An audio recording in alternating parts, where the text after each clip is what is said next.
तृप्ति सिंह हैं, 26 वर्षीय, जेतपुर राजस्थान से। कह रही हैं कि पिछले दिनों आपने कहा कि एक हाथी की जान और एक मुर्गे की जान एक बराबर है, तो फिर एक मुर्गे और एक बैक्टीरिया की जान भी तो बराबर होनी चाहिए ना। सांस लेते वक्त हम न जाने कितने बैक्टीरिया मार डालते हैं। अन्न उगाने की प्रक्रिया में, खेतीबाड़ी में भी हम तमाम जीवाणुओं को मारते हैं, तो वो भी तो हिंसा हुई ना। तो फिर हमें क्या हक है मुर्गा और बकरा खाने वालों पर उंगली उठाने का? तृप्ति सिंह। तृप्ति, हिंसा क्या होती है?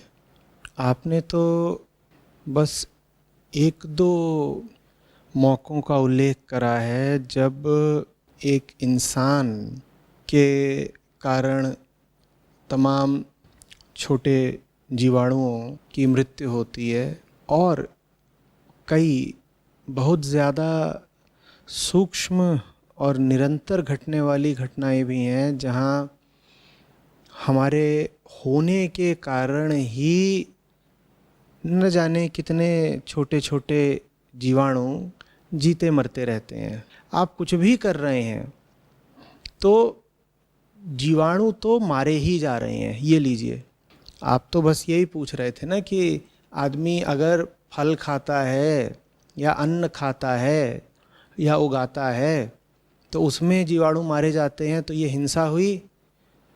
अगर आपको हिंसा को इस तल पर परिभाषित करना है तो फिर तो आदमी का होना ही हिंसा है। आपका पलक झपकना भी हिंसा है। आप पलक झपकिए, न जाने कितने जीवाणु मारे गए।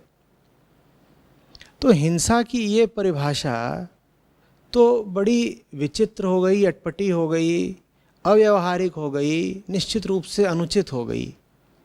हिंसा इस कृत्य में नहीं हो सकती कि एक जीव के होने से दूसरे जीव की मृत्यु हुई, या एक जीव के कृत्य से दूसरे जीव की मृत्यु हुई।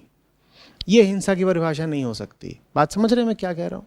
एक जीव की हस्ती के कारण, एक जीव के होने, उसके अस्तित्व के कारण ही दूसरा जीव अगर मर रहा है तो ये हिंसा नहीं हो सकती। आप देखिए, जंगल में शेर होता है, उसे आप कभी हिंसक बोलते हो क्या? और अगर आप हिंसक बोलते हो तो आपकी नादानी है, क्योंकि शेर के सामने कोई विकल्प नहीं है हिरण को या अन्य जीवों को न मारने का।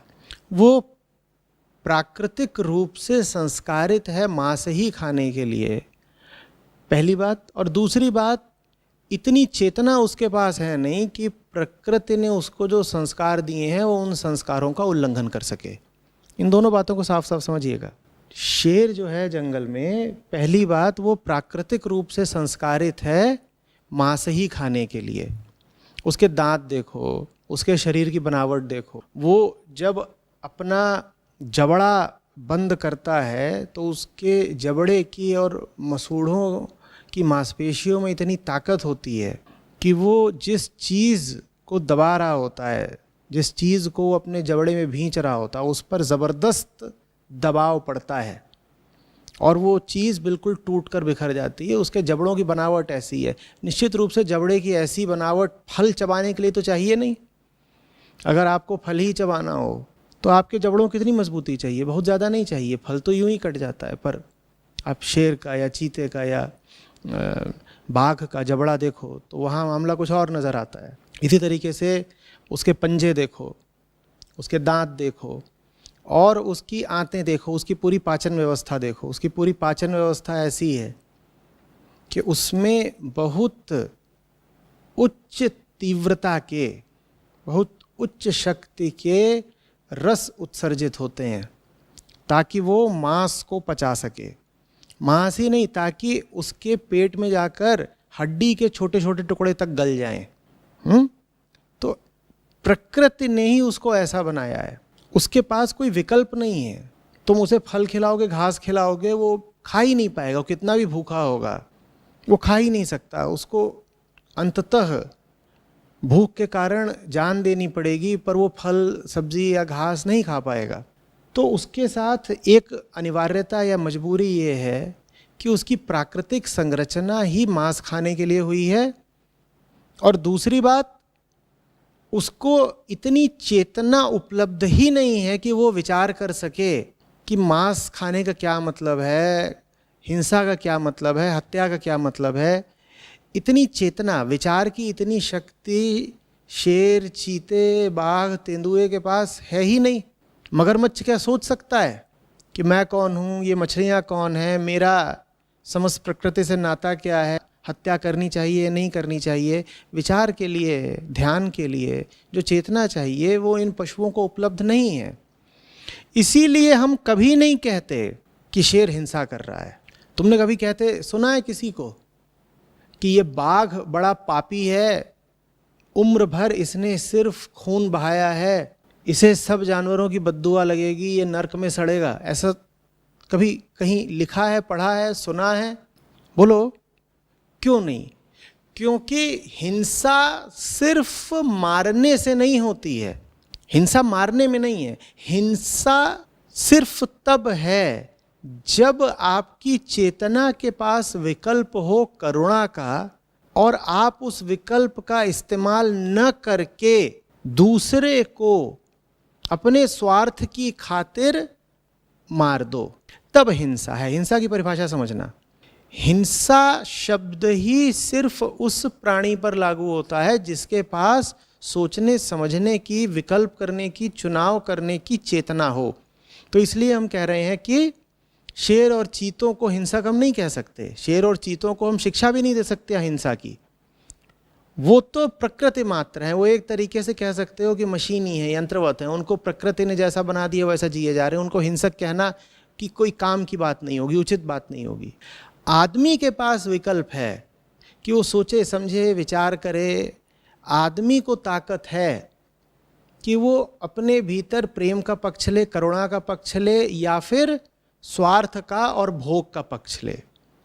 तो आदमी अकेला है जिस पर हिंसा का अभियोग लगाया जा सकता है, जानवरों पर नहीं लगाया जा सकता। ये बात समझ में आ रही है? आदमी अकेला है जिसको हिंसक कहा जा सकता है।